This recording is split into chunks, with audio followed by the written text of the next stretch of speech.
if you're taking this option, you should have Dark Vision. I should Yes. make that abundantly clear. You don't want to have to spend 2 key points giving yourself Dark Vision, but you could. If you want to be a human way of Shadow monk, and I know Bobby refused to play anything fantastical because why be a cool creature species when you could just be a dude, then you could spend the 2 key point cost for being lame and give yourself Dark Vision. That is an option that you have at your disposal, I guess.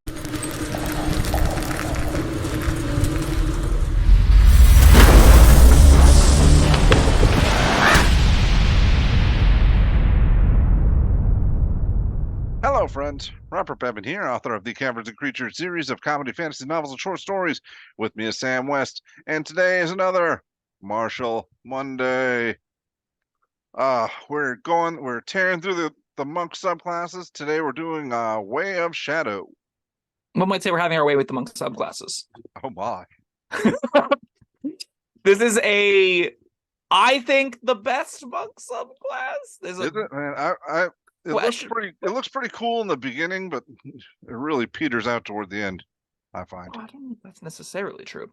So, this is like a ringing endorsement as to why monk has got some problems, because like the best of the monk subclasses are like Shadow, and I think Ascendant Dragon at least gives you more new things to do than Shadow gives you, but Shadow gives you a little bit more power, and one particular feature that is so cool.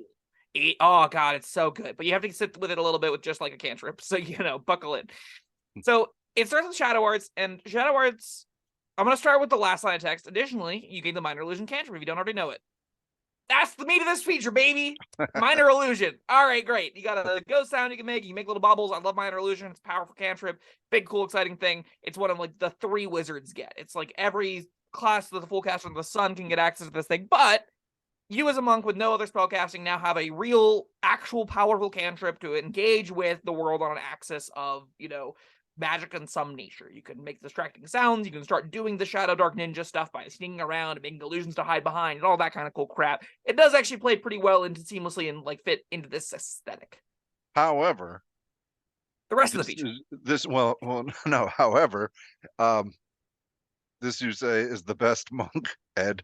The reason you're so excited about it is because of a single cantrip. No, the reason I'm so excited about it is the 6th level feature, which we have not gotten to yet. Don't worry. You have to sit with a single cantrip, and it isn't nothing, but it's not a lot that you get out the gate, right? So the other thing you get is at 3rd level, you can use your key to duplicate the effect of certain spells, which we saw with Way of the 4 Elements, and that was a travesty. But unlike 4 Elements, this gives you 4 options out the gate. This gives you Darkness, Dark Vision, Pass Without Trace, and Silence, all that cost 2 key points. I'd like everyone to remember, this was in the same book as Way of the 4 Elements, and it let you pick 1. You picked a spell. This gives you 4. And how did that thing exist? It's baffling, right? That they printed this alongside, you can pick one of these 6 first or lower level spells, and this is like, I have 4 second level spells that all cost 2 key points, most of which are pretty solid, actually. Yeah, especially the Pass Without Trace. It's genuinely really great on this option. I've seen people play Way of Shadow. I genuinely think it is worth 2 key points to use Pass Without Trace in some instances, especially for infiltration, where you can like sneak into a dungeon, get a short rest, and go right to a fight, right? That's where this actually plays pretty well, because you don't always want to line up your infiltration stuff with combat, so you might have windows where you can regain those key points and you're using them at different times. Big fan. Silence and Darkness are also really good effects to have on your character sheet. Like, at 3rd level, way too expensive. You never want to use it. At 10th level, incredible. I silence the enemy spellcasters, and I bull rush them. And then they can't cast spells, and they can't leave range without me punching them to death. It's pretty good. I don't know that you're never going to want to cast them at 3rd level. They're going to be times. Rare. It's 2 key points, man. Oh, I know. That's so many key points. It's 2/3. You have 3 key points right now, remember, Bob. I get it. Okay. I'm just saying, there will be situations that like, I'm glad I had silence. Yeah. That's fair. Even if I can't do anything else for the rest of the day. I can punch 1 extra time once now. Yes. This is definitely one of the better 3rd level options monk gets, and that's sad, because this equates to like kind of the ability to have a 2nd level spell slot, and that's never going to feel exciting, but you also get Minor Illusion, so this is like close to 3rd-ish casting. I mean, I would much rather have the 2 1st level spell slots that Eldritch Knight or, Arcane Trickster get, but as far as monk features go, you get something, and we have seen times where you have not gotten something, so that's good. The 6th level feature is the reason to play Shadow Monk, in my opinion. So it's called Shadow Step.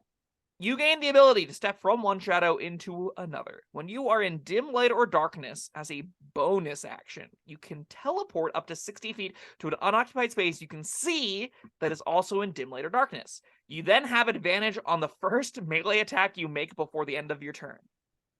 No key cost. No resource limitation.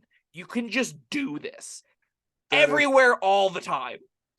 That is cool, except I mean, all right, it's cool if you have dark vision, but you know, darkness and having to see your target location, that could throw a wrench into things, correct?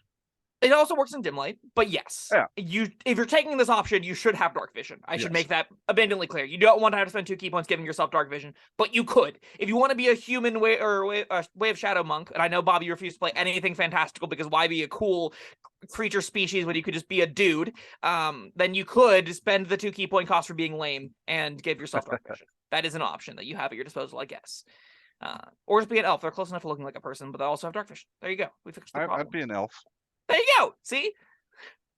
This is a baller feature, right? Like, you're right. You want to be able to see into darkness for this to work, but like, come on, you can teleport around all over the place.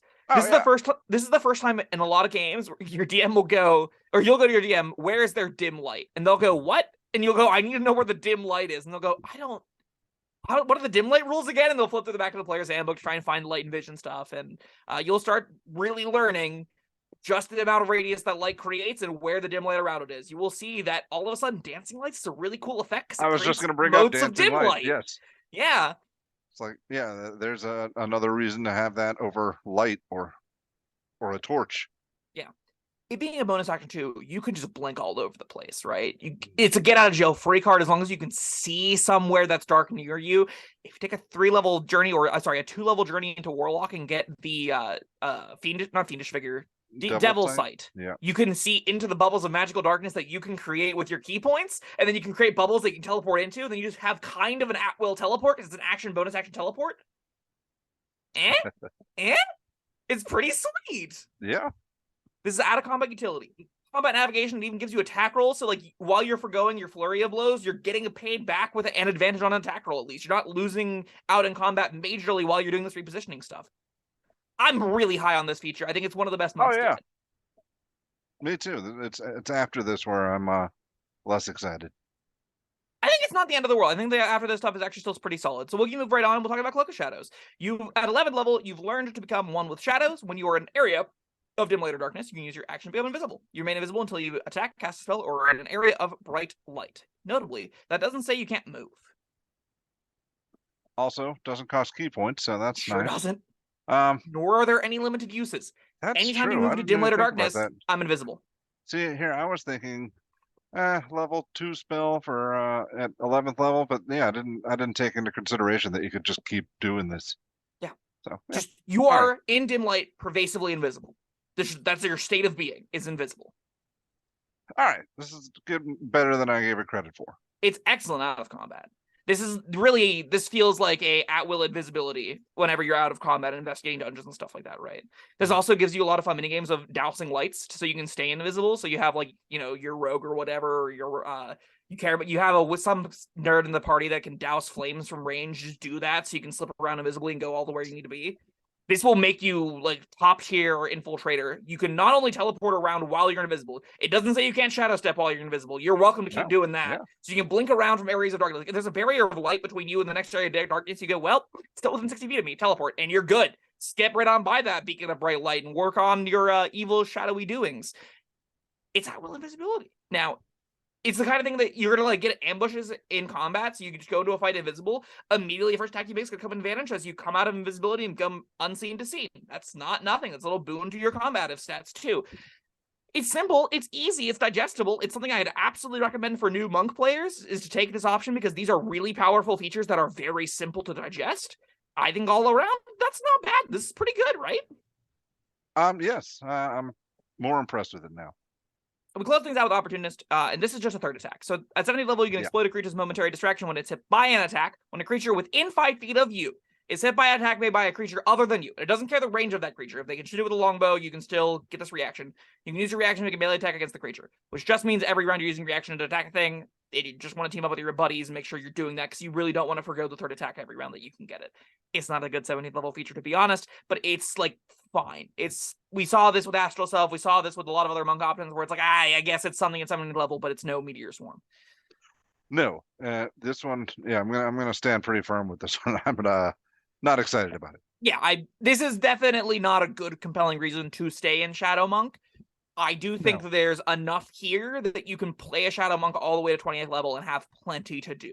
You will feel cool doing a lot of what you're doing with Shadow Monk, especially whether you pick up spells through your feats. If you take a 3-level multi-class dip into Warlock or a 2-level multi-class dip into Shadow Sorcerer, there is a lot of juice to be had in just little multi-classes outside, and then the rest just straight up to get your key points, and you do some Ninja Fury blows from the Targetness, teleporting around nonsense. It's really cool. I don't know that I would stay with this. Probably not past level 11. I want my Cloak of Shadows, and then I'm done. I want to do something else. I think you probably have a good time with that character. I think you're right. That's a reasonable thing to do. Getting Tongue of Song of Moon, Diamond Soul sure don't matter. Like, there's 3 features in a row. There's 4 features in a row in the upper monk tiers where you just get nothing. Tongue of Song of Moon, Diamond Soul, Timeless Body, and Empty Body. You're like, oh, none of this matters.